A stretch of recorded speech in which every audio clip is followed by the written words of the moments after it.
Patrice Carroll is the Director of PWS Services for Latham Centers. She has been working with individuals with PWS for longer than I should probably tell you. But it's been a long time, and it is my pleasure to have her here with us tonight. So I'm going to share my screen so that you guys can see her presentation. And then we'll start. Just a second to load.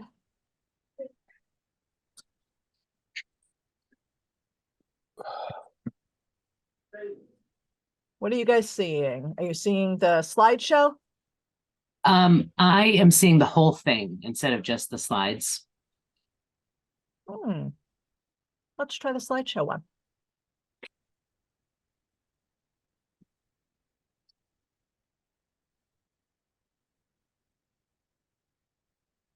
You got it. All right. Wonderful. Okay, and we can actually go right to that first slide. Or the second slide. Yeah, there we go. Okay, so I'm so happy to be doing this tonight, and I want to make it instead of having it be like the webinar, Stacey and I decided to have it be so that we could all see each other. So when it is time for Q&A, please ask whatever you want, and we'll try to work through it together. So let's look at this first slide. The first list is common traits. It's not true for everybody, but for the most part, these are the common traits of people with PWS, things that are inherent in their personalities. And the second list is typically reactions to the environment. We spend so much time focusing on the second list and almost no time focusing on the first. The first list is incredible. Things that neurotypical people strive for, and they're already there. Things that we would want people to say about us. Our dream description would be the things on this first list, and that's where they're at. Society spends millions of dollars on self-help books, retreats, seminars, trying to be better, more in the moment, more trusting. And people with PWS are naturally there. We can learn so much, but instead we look at the second list and we want them to change. They don't need to change. They're perfect as they are. We need to change. We need to change how we communicate, change the environment, change our perspective to allow them to be the best that they can be. The work that needs to be done is on us, not them. Don't ever let someone tell you that your child is not appropriate for a classroom or a job, or that they need to be alone to spare the other children and their behaviors. No, that's not okay. We need to modify their environment, and they deserve to be in a place that embraces them and their symptoms. They are worthy of resources and funding simply because they're here. They have inherent worth. They deserve whatever it takes to give them what they need to thrive. So let's spend more time focusing on list one, and simply by highlighting what's good, we'll automatically see a decrease in list two. So Stacey, we can go on to the next slide.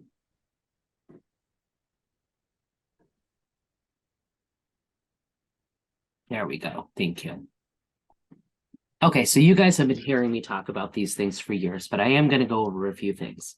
So we make assumptions that people with PWS come to the table with the same set of skills that we do, and they don't.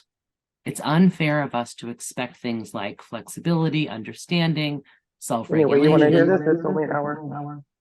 Impulse control. These are things that they have to work really hard at, and we don't.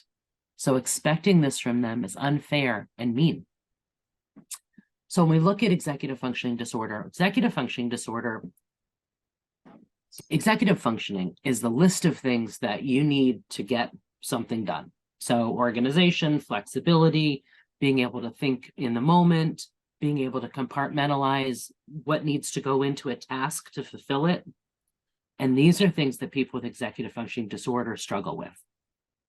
The most important thing about this that I want to highlight is that people with executive functioning disorder, and most people with PWS also have executive functioning disorder, have a slow processing speed.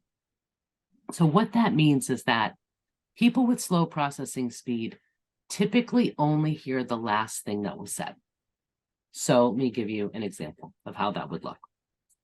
You are getting ready in the morning because your daughter has to get to school because there's a field trip first thing. Okay. So mornings are hectic. They're always hectic. So anxiety's high. She comes up to you. She's super excited about this. She's been planning for it. And we know that even good things cause anxiety. So she's already a little bit anxious. She comes up to you and she says, I can't find my backpack. You say to her, I know where your backpack is. It's on your bed. Go get your backpack because we have to leave or you're going to miss the field trip. So she came to you anxious, asking a question. She said to you, I can't find my backpack. And what you just said to her is, you're going to miss the field trip. So there's a behavioral issue as a result. And you're thinking, what the hell just happened? She asked me for her backpack. I told her where it was. No, you didn't. You told her she was going to miss the field trip. They hear the last thing that you said. Yeah. I can't find my backpack. Your backpack is on your bed. Stop talking. That's it. Only answer the question that was asked. You know, if there's follow-up questions, they're going to ask them. I can't find my backpack. You're going to miss the field trip. And then there's all confusion and questions. What happened? I just answered her question. You did not answer her question. You actually met her question with a threat. Remember that communication needs to be really clear and really short. Stop all the talking. I can't find my backpack. It's on your bed. That's it. That's the answer to the question. So another thing about executive functioning disorder is oftentimes, even if you have, and something important is that it's not connected to IQ. So there's no connection between executive functioning disorder and IQ. So you can have someone who has a relatively high IQ who really struggles with executive functioning disorder and vice versa. So oftentimes what happens is you have a child who can do something like showering with no problem at all. You know how to use soap and shampoo and rinse and all the stuff that you need to do to take a shower. And then all of a sudden they're not doing that stuff. And you might assume that they're being defiant or they're manipulating somehow or they're being lazy. None of those things are true. Oftentimes what happens is when there's an additional stressor in their life, the symptoms of executive functioning disorder get worse. So do a little investigating, because chances are if you have somebody who's typically really good at something and all of a sudden they're not, it's likely not them just being difficult. Because if you go back to that first list that we looked at, these are kids and adults who want to do what's right, who want to please you, who want to be the best student in the classroom, the best son, the best daughter. And when they do something, it is oftentimes not because they want to make it difficult for you. They're not waking up in the morning deciding, I'm going to make her day awful today. In fact, it's usually the complete opposite of that. When you do have someone who's typically pretty good at something and all of a sudden they're not, check to see if there's some sort of additional stressor, and you may just need to go back to basics. So you know that with someone with executive function disorder, it's very hard for them to see a whole task and be able to figure out how to start it, what to do in the middle, and how to end it. So if you say to someone with executive function disorder, go clean your room, you could say that 10 times, and then an hour later, go back into their room and they're sitting on the bed and reading a comic book or coloring or skin picking, doing something other than cleaning their room, because that was such an overwhelming ask, because they don't know how to start that task. If you said, pick all your clothes up off the floor and put them in a laundry basket, no problem at all. And then said, get all your books and take them off your bed and put them on your bookshelf. Done, no problem. But to just have a task like clean your room, someone with executive functioning disorder cannot manage how to start that, what to do in the middle, and how to end it. And then on top of that, you have people who tend to be a little obsessive about things. So you might find someone just in their room for 3 hours organizing the toys on their desk because they don't know what else to do. So this goes back to being really, really clear about communication. So I think that's all I really wanted to say about executive function disorder. You could talk for hours and hours about it, but I've done it and you've heard it. So those were really the key points to that. Sensory processing disorder, same thing. You guys have heard me talking about this for years and years. The only thing I want to say about this is that if you are noticing an uptick in behaviors and anxiety, in issues, take a look at the environment. There are things that we can get used to that we can overlook. Fluorescent lights make a noise. We don't hear it after a few seconds. They do. They'll hear it very loudly the whole time they're in the room. Why does he always wear the same sweatshirt? Well, because it doesn't itch and his other clothes do. Why is, if you're having an incident in a classroom and you have background noise coming from another classroom, that's going to be really distracting. So when you're looking at sensory processing disorder, just look to make sure that they're physically comfortable, because these are things that make them really, really physically uncomfortable. And what that ends up doing is making it really hard to focus. So they're not present. They're not present in the classroom. They're not present at home, to make sure that the environment is set up in a way that isn't super distracting to them. So theory of mind. Theory of mind is a developmental process that usually starts pretty young, 3-4 years old. And at that point, kids are starting to understand that other people have different interests, different likes, different experiences, and then that matures as they get older. It appears that people with PWS have an immature theory of mind. And what that means is that it's really, really hard for them. It's actually impossible in some cases for them to understand that other people have different preferences, different life experiences, different beliefs. So if his favorite color is red, everybody's favorite color is red because red's the best color. So how could you possibly like anything other than red? We often categorize this as being egocentric, being self-centered, only caring about themselves. None of those things are true.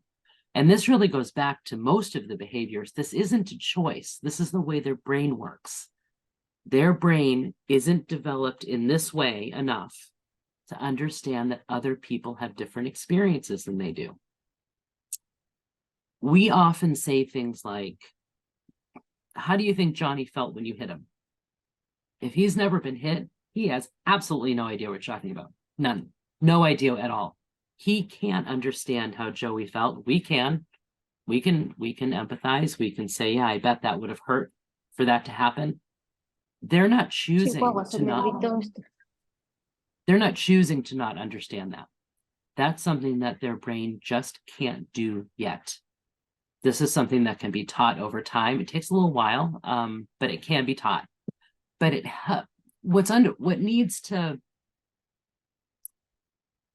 helps when you're working with somebody and you have an understanding that this is not an intentional behavior.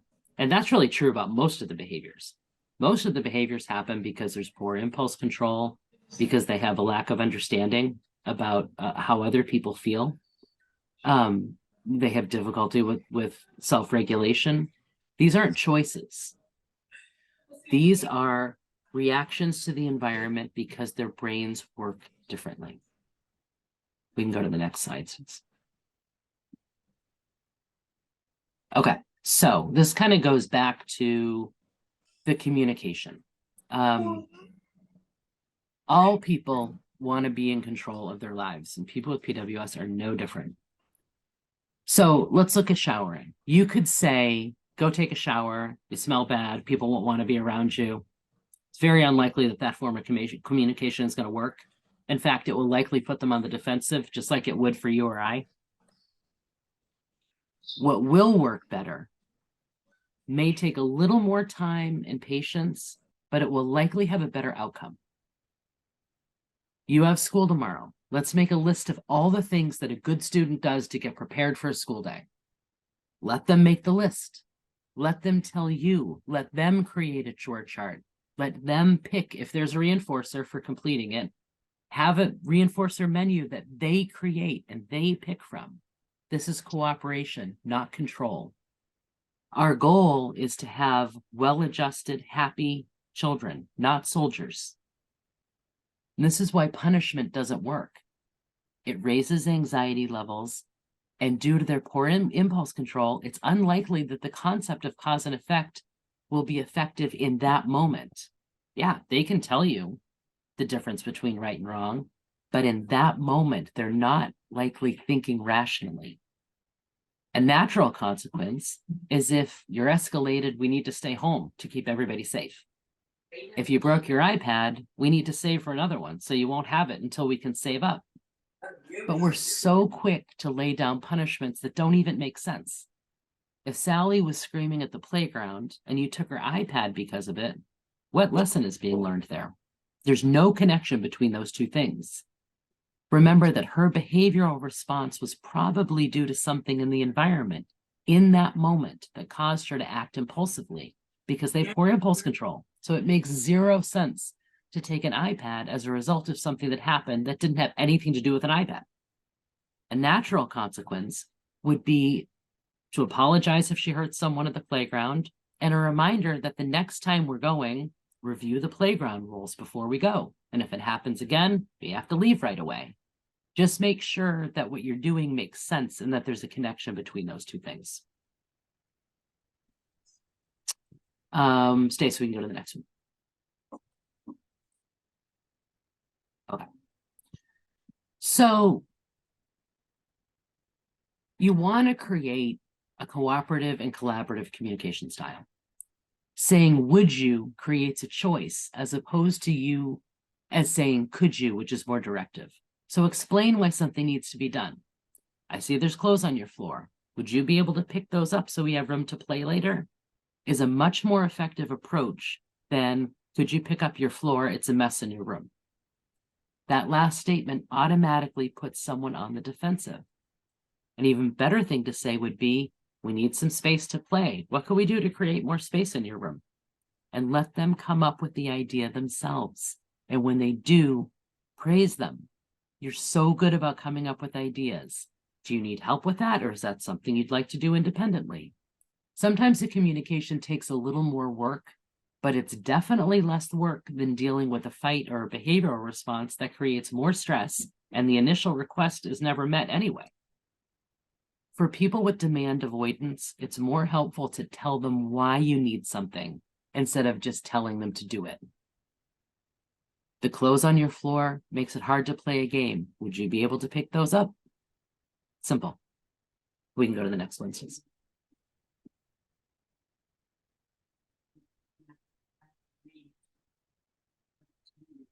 It can be hard, but it's crucial that you don't match their energy. Staying calm and quiet is your I don't know best what she's defense. making. Staying calm and quiet is your best defense when your child is escalated or yelling. If you're in an area where you're worried about people or things being broken, walk slowly away and speak quietly as you move to an area where you want them to be. They want engagement, so they'll likely follow you. Use as few words as possible and let them know that you want to hear what you have to say. I'm on your side. I want to hear why you're upset. If they did something out of anger or frustration, let them know that you understand that they are or were upset, but don't get involved in the details. I threw a chair because Johnny was being mean. Okay, that's the statement. The response to this is, it's okay to be mad. I'd be mad if someone was being mean to me too. At this point, don't even mention the chair. Acknowledge how hard it is to be the recipient of someone being mean. I know it's hard when people say mean words. I would be mad too. Praise every positive action. I love how nicely you're walking with me. You're doing such a good job telling me how you feel. Still don't mention the chair. You're forming an alliance with them in that moment, and you want them to trust you to be a safe person to express themselves to. Keep praising until they start to visibly calm down. Once they return to baseline, this is the time to talk about how it's okay to be mad, but it's never okay to hurt someone or take their anger out on things. Being mad is okay. Reacting by breaking things is never okay. Once they appear to be calm, go right back to the initial activity. It's probably not going to be effective to go over the incident any more than you already have. Remember that learning doesn't happen when emotions are high. Learning only happens when brains are calm. When your child is calm, you can teach the skills necessary to feel emotions without acting on them. The more we teach how to express our emotions verbally, the less we feel the need to show people how we feel through our actions. So look at what skills we're missing when he or she threw the chair and teach those skills without even needing to talk about the incident. You want to avoid putting them on the defensive. Remember to validate feelings, not actions, and don't get bogged down by the details of the incident. It happened, you were upset, we'll work on a better way to handle it next time, and they get right back on track to teach the skills that we're missing when they're at baseline and they can learn. We can go to the next phase. Okay. When people are really, really upset, this is true for everyone, the whole population, not just people with PWS. You're coming from your reptilian brain, it's your amygdala. It's when it's your fight, flight, freeze. It's your worst self. No learning can happen when you're coming from that part of your brain.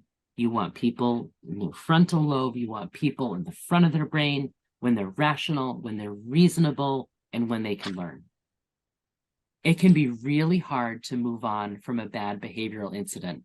Try to do it anyway. Remember that your child did not wake up today and decide that she was going to ruin your day.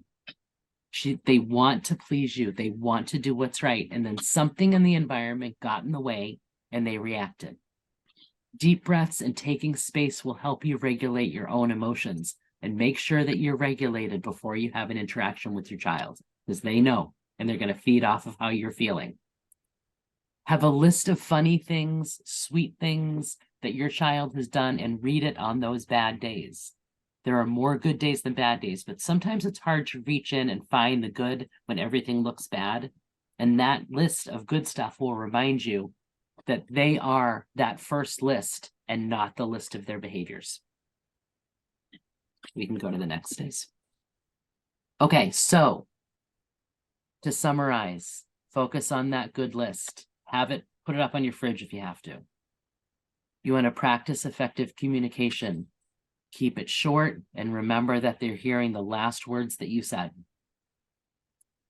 Allow for choice and control throughout the day. We make so many choices for them, and they have very little say in their lives, and we need to change that. And take time for yourself and practice self-regulation, and always ask for help. Family, neighbors, us, and reach out, because a lot of times what happens is there's something that's going on that you're embarrassed about. I promise you, you are not the only person who's going through that. So if you reach out for help, you're going to feel a little less alone, especially with those behaviors that can be a little more embarrassing.